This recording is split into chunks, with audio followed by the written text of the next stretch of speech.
eu acredito que esses atalhos acabam postergando a decisão maior do nosso país, que é a decisão da grande reforma do sistema tributário brasileiro.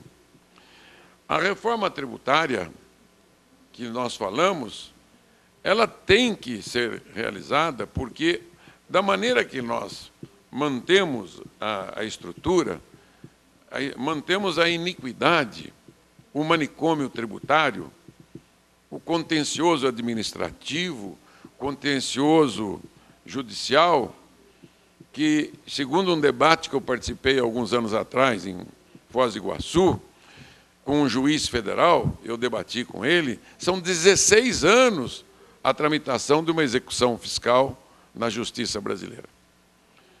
Desde a fase administrativa, quando você é autuado.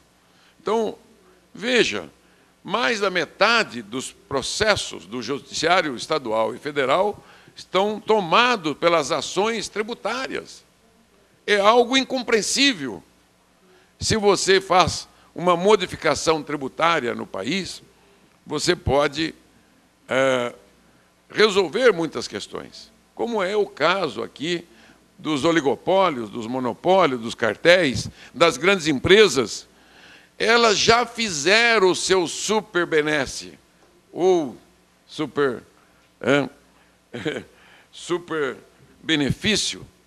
Quer dizer, eles não têm o super simples, as grandes empresas, mas eles têm a super benesse dos incentivos fiscais, da legislação favorecida, como é o caso exposto à nação na audiência pública, em que o Fernando denunciava à nação que uma empresa de refrigerante pequena paga 47% de tributos e uma grande empresa do setor paga 32% de tributos.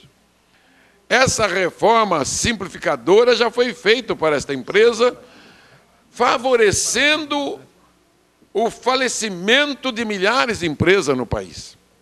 Quer dizer, é uma desindustrialização do setor, do segmento. E não é só do setor bebidas. Ela é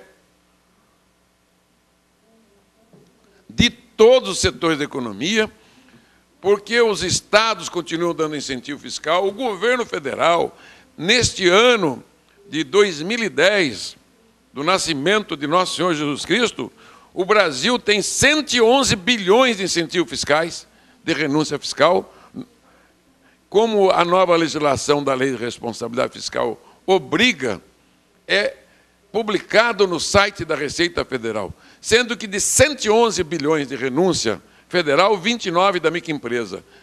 A Zona Franca de Manaus, com menos de 1.000 empresas, tem 20 bilhões de renúncia fiscal. Só a Zona Franca de Manaus. Para se ter uma ideia da complexidade, da gravidade do planejamento fiscal tributário via legislação, via regulamentação da legislação tributária brasileira, via incentivos fiscais inconstitucionais, ilegais, que são praticados no Brasil, ora, criando uma guerra entre as unidades federadas. O Brasil participa da economia mundial, que você não deve e não pode exportar tributos, você não exporta impostos, você não importa impostos, mas entre as 27 unidades federadas, uma tributa a outra. Como pode um sistema conviver com 12% de alíquota de um produto que você manda de um estado para outro e de outro para você? Isso não existe em lugar nenhum do planeta, nem das galáxias.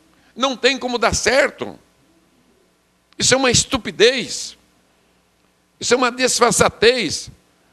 É por isso que vieram, com o advento do super simples, os estados pegaram um ordenamento tributário, que é a substituição tributária, a tributação na internação da mercadoria, e acabaram por anular grande parte do ICMS na Lei Geral da Micro e Pequena Empresa.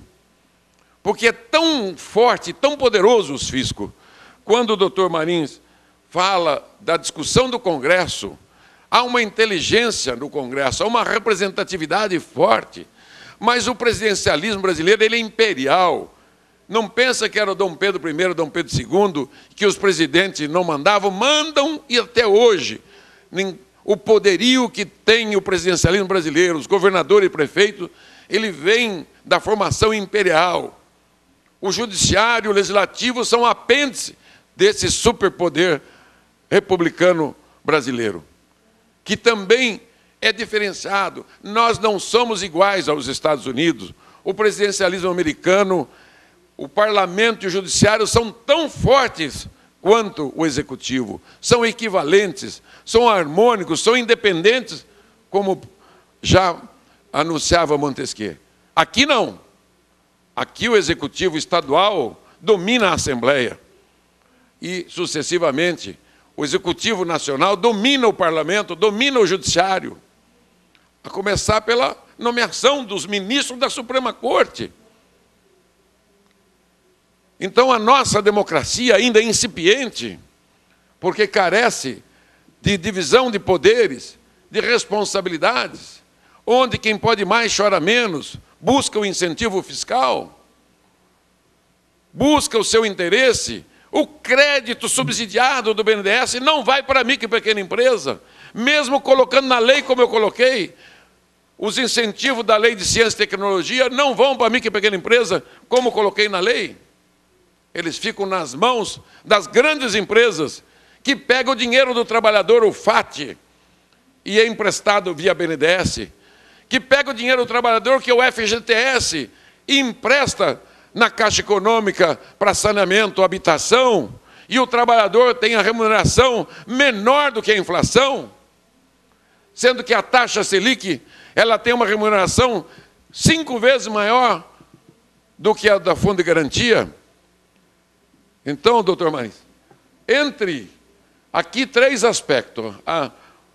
O advogado, o acadêmico, o político e o empresário.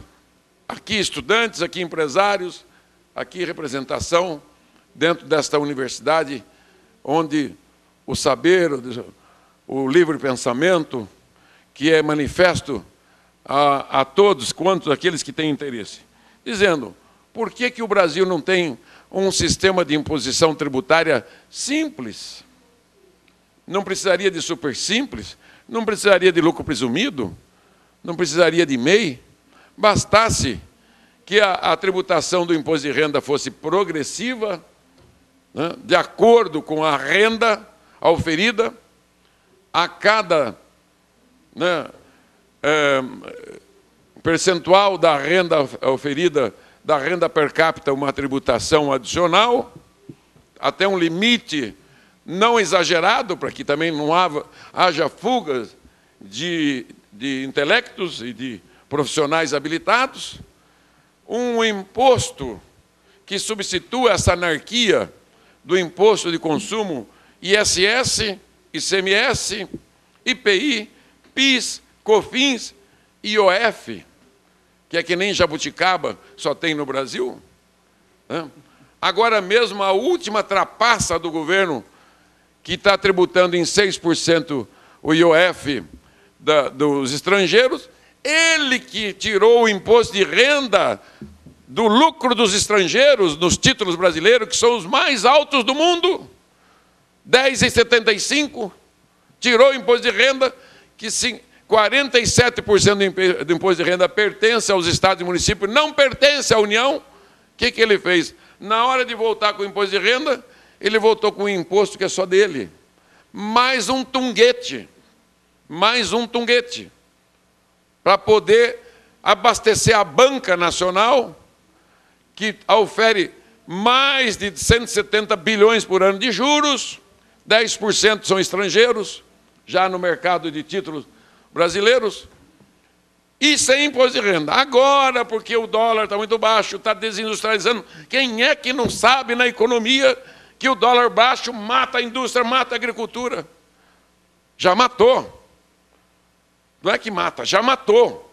O agricultor não tem renda há vários anos. Ele é um sobrevivente. A indústria exportadora, o setor exportador brasileiro, estão sobrevivendo. ou fazendo mutreta para sobreviver. O que é pior? Fazendo mutreta para sobreviver. Então, a imposição tributária do ISS, do IPI, do ICMS, do PIS, do COFINS, do IOF, troca por um imposto seletivo, monofásico, de alguns poucos produtos de grande capacidade de arrecadação. Eu tenho uma receita para o ICMS assim. O ICMS do Paraná, que eu estudei, a energia elétrica, o combustível e a telefonia, comunicação, responde por 50% da arrecadação do ICMS do Paraná. 30% vem dos cigarros, bebidas, eletroeletrônica, doméstico, pneus e autopeça. Em 10 itens, você tem 80% da arrecadação. Se você fizer uma realocação de carga dos 400 mil produtos que tem na economia, que são tributáveis pelo ICMS, ou vamos simplificar, dos 100 mil produtos, itens que tem num supermercado, pega o maior supermercado de Curitiba, só vamos tributar 10. 10 itens. 99.990, nós vamos isentá-los. Realocando a carga, mantendo a carga de cigarros, bebidas, veículos, eletroeletrônica, domésticos, pneus e autopeça, do jeito que está, deixa. Dando uma relocada de 11% no preço final da energia, do combustível e comunicação, você pode zerar o ICMS de 400 mil produtos.